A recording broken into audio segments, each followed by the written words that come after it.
So lately we've been doing something that I've been wanting to do for a long while. There's just so many things. There's so many things. There's so many subgenres. There's so many different types of movies. Yeah. And one of the things that I wanted to do was 90s thrillers. So for the last few days, we've been knocking out a few of them.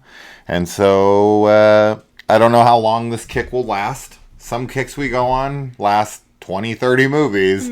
Some kicks we last, some kicks that we're on last like 3 or 4 movies. So you never know. But we're going to start with the last one first. Kiss the Girls. The thing we literally just finished, starring Morgan Freeman, Ashley Judd, Carrie Ells, Brian Cox. Now, obviously, like, Silence of the Lambs happened real early on, right, in the 90s. And, it's winning Best Picture, it's got Best Actor, it takes the Academy by storm, and is thought to be like the only horror movie that's ever won Best Picture. And of course, there's a lot of debate on the horror genre label on it. It doesn't really matter. But this kind of sparks the 90s thriller craze. And we get just a slew of them in the 90s. I mean, it's kind of what defined the 90s is the thriller genre. I mean, it's like the cousin of the horror genre. Except for typically it's more procedural. It's detectives investigating. Now, that, of course, applies to some slashers, right? You've got the relentless cop or doctor, Dr. Loomis or something that's trying to hunt down the killer. But typically in those, we focus a little bit more on the victims and a little less on the detecting or the, investigatorial side of things. And with these, we kind of flip it. And then also, we see a lot of aftermath death, but we don't usually see the killings. Yeah. And I feel like that's what kind of sets these apart from us, like slashers or horror movies. So they're just kind of like similar, but flipped. So anyway, this is based on the James Patterson novels, his character Alex Cross. They've made quite a few of these Alex Cross movies at this point with different actors playing Alex Cross. I think we're getting a TV series here soon. And I think this is the first one they ever did. You guys can correct me if I'm wrong. I'm pretty sure this is the first Alex Cross adaptation, followed by Along Came a Spider, also played by Morgan Freeman in that one. So that's the only like direct sequel to this one. And, this was something I haven't seen since I was a kid. Like maybe early 20s or something. And I liked it back then because I think at that time you were just hungry for anything that was like Silence of the Lambs or Seven. Those were kind of the, epitome of what you wanted out of one of these types of movies. Yeah. And you kind of got these almost cheap knockoffs that were serviceable enough, but never could even, touch the heights of those two aforementioned films. I actually liked this less this time around. I actually wasn't crazy about this one, this watch through, and I definitely have plenty to say as of why. But I'm curious on your first viewing of it, and having watched it for the first time in 2024. How are these 90s thrillers hitting you, particularly this one?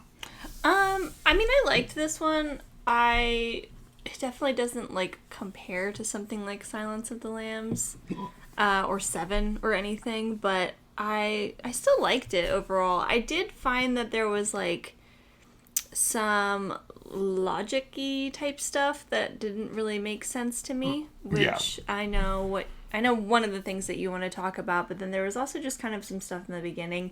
I don't know, it just had me, you're supposed to be able to suspend disbelief when you're watching a movie, but whenever it's a film that especially involves like something very procedural where you are, or like a detective story where you are already in like an analytical mindset, it's hard to overlook when there's things that are kind of glazed over. Well, because we're dealing with we're dealing with professionals, right? We're not dealing with just like kids who are dumb and are out in the woods and they don't know what the fuck they're doing. Like these are trained professionals that are supposed to know exactly what to look for and exactly what to do in these situations. Yeah, exactly.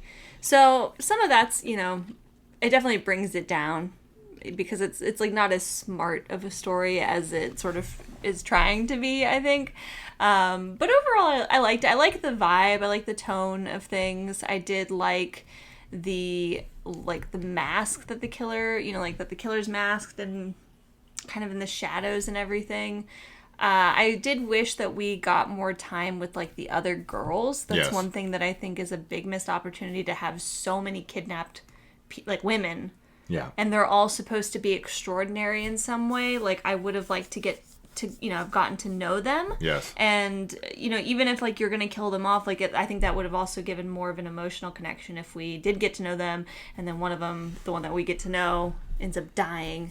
But as it is, we're sort of just like the only two that we really have a connection with are our main girl that escapes, and then Naomi. Which and we even barely Naomi, get to know her. We see her playing the violin, and we know that she's a violinist or viola or whatever it is. I think it's violin. Yeah, so I think that was a little bit, like I said, a missed opportunity. I just think maybe don't have... I don't know. I just think that you could do more with those characters that are there, but as it is, they kind of just serve as like bodies, and nothing really comes of it. Just that there's... And it's supposed to increase maybe the urgency that they want to find them because there are so many people missing. But again, I think that could have been... like the tension and suspense could have been highlighted on more with that. I thought the ending was very brief. Mm-hmm. Which I commented on. It reminds me of like these old like 40s and 50s movies that just sort of like end. Like they don't have any like wrap up of whatever. It's just like, all right, we're done. We're finished. And I don't know. I don't really like that. I think that especially in something like this, I did want to see the aftermath. Yeah. Even if it was just a little bit, I think I would have liked to see it. But yeah, I don't know. Those are my general thoughts. I think everything is just brushed over too quickly in this. Yeah. Whether it's the killer, whether it's the victims, whether it's our, main girl played by Ashley Judd. I just feel like we kind of rush through everything, and that shouldn't happen in a 2-hour film, right? Like, this isn't a 90-minute movie where you're like, well, we probably should have added 30 minutes. With 2 hours, you have enough time. And as far as the detective work in this and the police work in this, I think it's really piss poor. And for it to be like Alex Cross, who's supposed to be this kind of like genius doctor detective character that they're almost trying to make like a Will Graham, it doesn't land here because he's so sloppy. And I know that we're following him in this vulnerable state because he has a connection to one of the victims, his niece, that he's trying to save, but we never build that relationship. We don't really spend any time with I think it's his sister that he goes and meets, or someone like that. I would assume it's his sister, who's missing her kid, and we get a little interaction between them, but the stakes, like, they're obvious. Yeah. Like, it's my niece. I gotta get her. Right? So, like, I don't know. The emotional connection to everything feels very disconnected for me. And the way a lot of the police stuff is handled here, as he's kind of went rogue, and I don't really see why. They're kind of dickish and standoffish with him at first, right? Like, he gets there, they're like 2 hours late to getting to him, and he has to like assert himself and walk back there and make himself known. And then, so they do that kind of, and then Brian Cox's character is a little aggressive, but it's not like he's trying to tell them stuff and they're dismissive. It's not like he, has a lead and they won't listen to him. None of that stuff really ever happens. He just kind of goes rogue for no reason, and it actually ends up costing them, multiple times. Every time that he finds the location, or that he's looking for the location, or he has leads on these potential suspects, he should have a SWAT team with him. He should have tactical units on standby. He should be going in there locked and loaded with backup. He should have everyone informed. You don't go into those situations like a cowboy. That's just dangerous and stupid. And he even at one point is like, yeah, I fucked up. And then does it again. Yeah. It's like, aren't you supposed to be some kind of like detective mastermind who understands the system through and through, and we're supposed to respect as a detective, but you keep running into situations, like you keep taking a prior victim with you, but not almost anyone else. Yeah. You take like one other cop with you. It just had 2 cops at most with you, and it's like, there's no way you would get away with this. Yeah. Just outright. The first time, maybe, and then you'd be fired. Then you'd be taken off the case. But just saying I fucked up and then doing it again, no way. There's no way.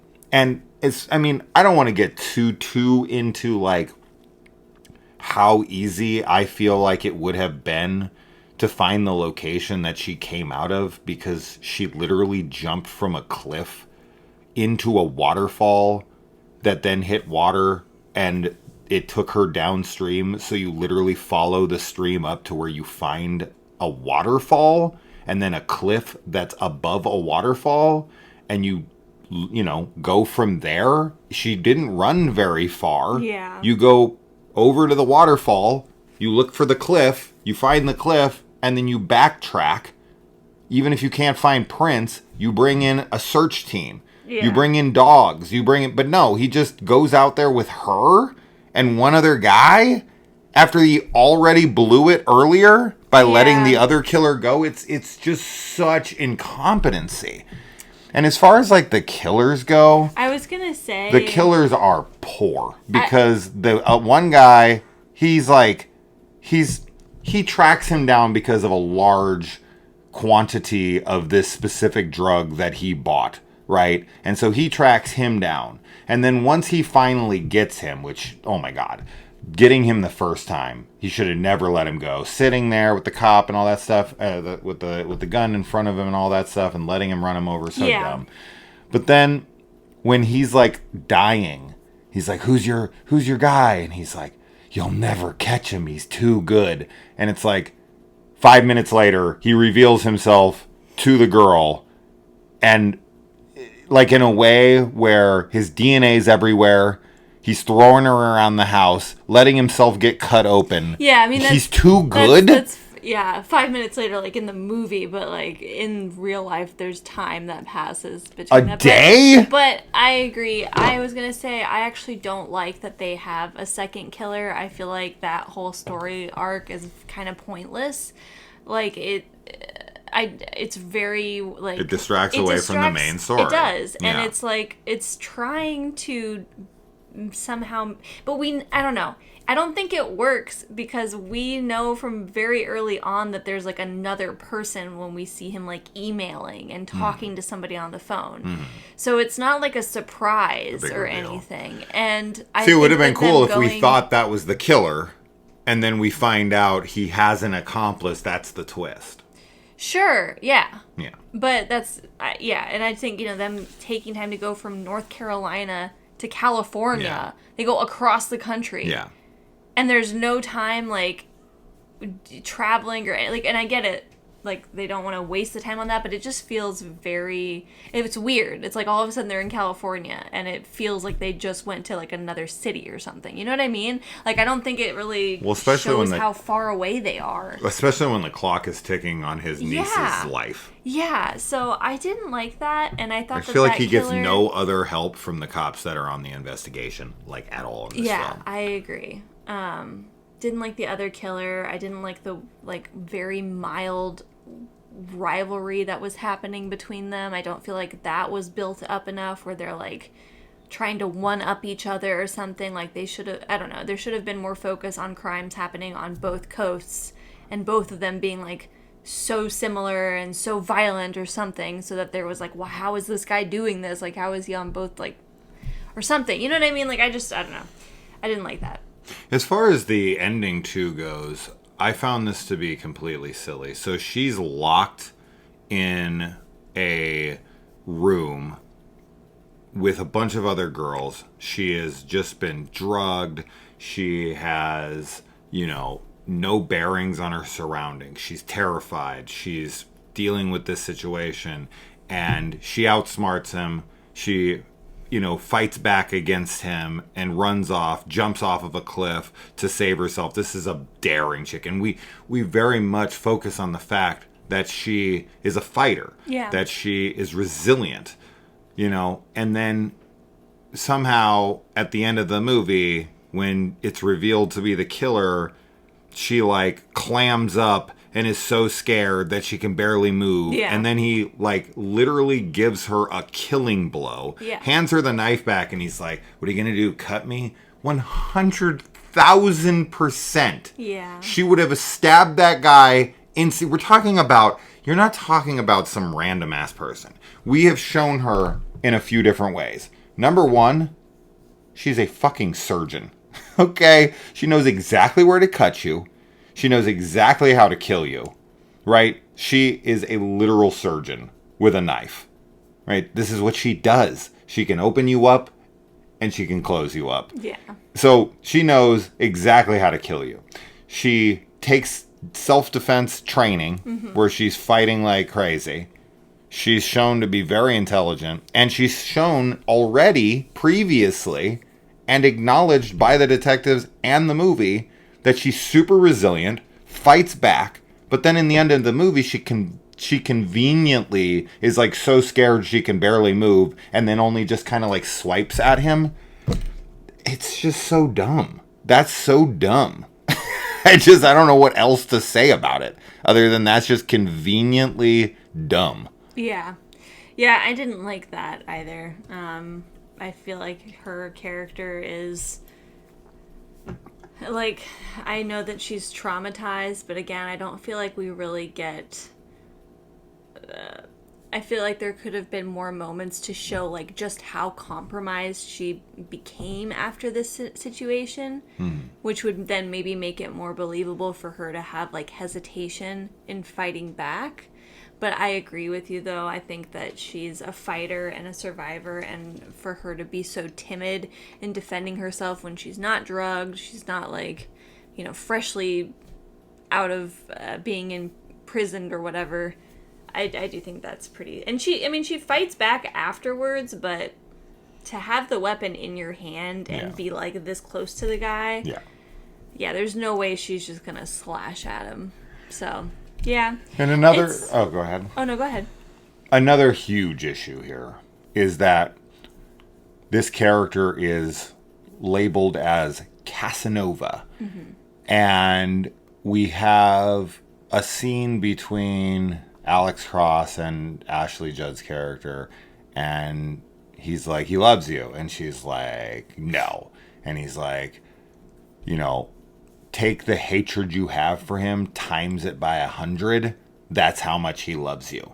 Where is that? Yeah. Where is that in this movie? I don't feel like that's in there at all. This is like the golden... So the way this should have went down is the way he should have been defeated is because of his love for her.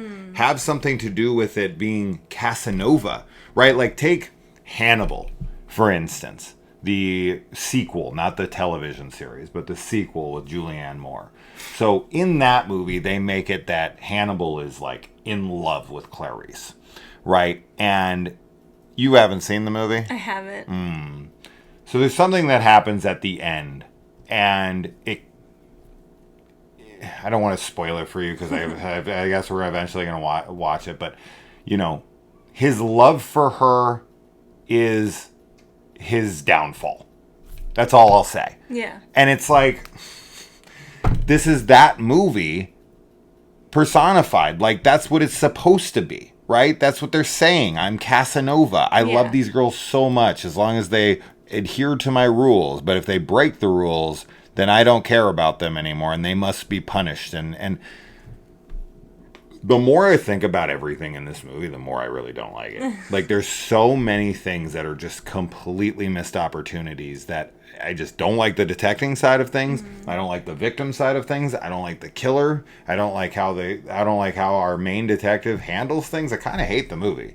Honestly, like, the more I'm like talking about it, and like, I can't really find anything that I'm big on outside of like that it has that nostalgic 90s thriller feel to it of like a detective film. But when you really get into like every aspect of the film, it really kind of falls apart. Like the most easily by far and away, the tensest scene in the entire film is in the opening when he walks into a room and a woman is about to shoot herself.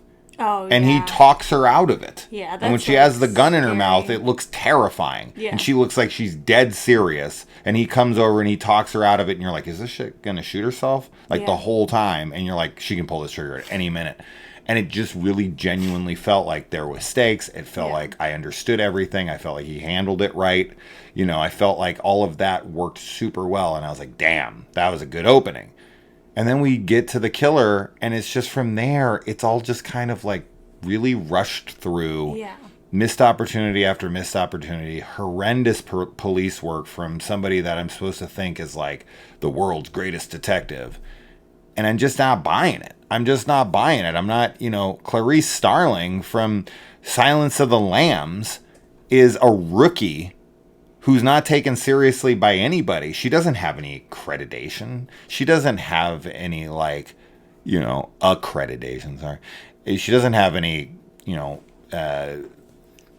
past convictions. She doesn't have anything. She's literally new to everything. And while that's kind of on display, she handles things in there as a detective better than Alex Cross does. And he's supposed to be, like, you know, a decorated freaking detective. And it's like, I'm not buying it. Yeah. Yeah, I don't know. I agree. I mean, I thought I enjoyed it. Like, I had a good time watching it, but I don't think it's a movie that really stands up when you talk about it. And, like, it's not an amazing movie. No. I'll say that. So, but for, like, a one-time watch, like, I thought it was fine. I liked it. Like, do you have any enough. interest in the sequel? Not really. Okay. I don't know. Yeah, unless it's, like, good. I don't know. Really. Yeah, I mean, there's a ton of these. I mean, there's a ton of these types of films, and I'm definitely down to watch them. Bone Collector, and I mean, there's a ton. I'm looking forward to watching some of them if we stay on this kick. But man, this one just really didn't hold up for me. I really, really just was kind of bored throughout it. And picking apart everything about it. I just, even like when we introduce each other, or we're introduced to new characters, like Jeremy Piven's character, and he has like a 1 or 2 lines and then he's shot. Yeah. And it's just, I don't know. I just feel like everything is so quick and hollow. Yeah. So I'm sure the book is 100 times better. Right, I'm sure the book has all of that stuff filled in. Probably. And this is just a poor adaptation. Yeah, likely the case of a bad adaptation. All right, anyway. So. And then Carrie Ells is the killer. It's always cool seeing him. He was very handsome back then, back at this time. Saw's not that long after this. No. But I feel like he gained a good amount of weight and looked considerably older in Saw somehow. Because in this, he looks much lighting, younger. Though in Saw 2 is like a lot harsher lighting in general. I feel like it. Yeah. Maybe. So.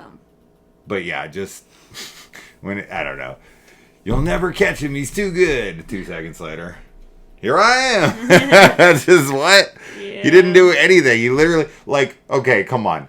Last thing. he literally signs his name with the same symbol as the killer does. Yeah. That's the dumbest shit ever. Imagine the Zodiac killer works at the police department and also, like, he signs his name with, like, some of the Zodiac signs below it. You know what I mean? Yeah. I mean, how fucking stupid could you be? He's too good? Really? Yeah. He puts a literal fucking symbol below his name that the killer also does. I mean... Yeah. And it really took, like, Alex Cross to figure that out?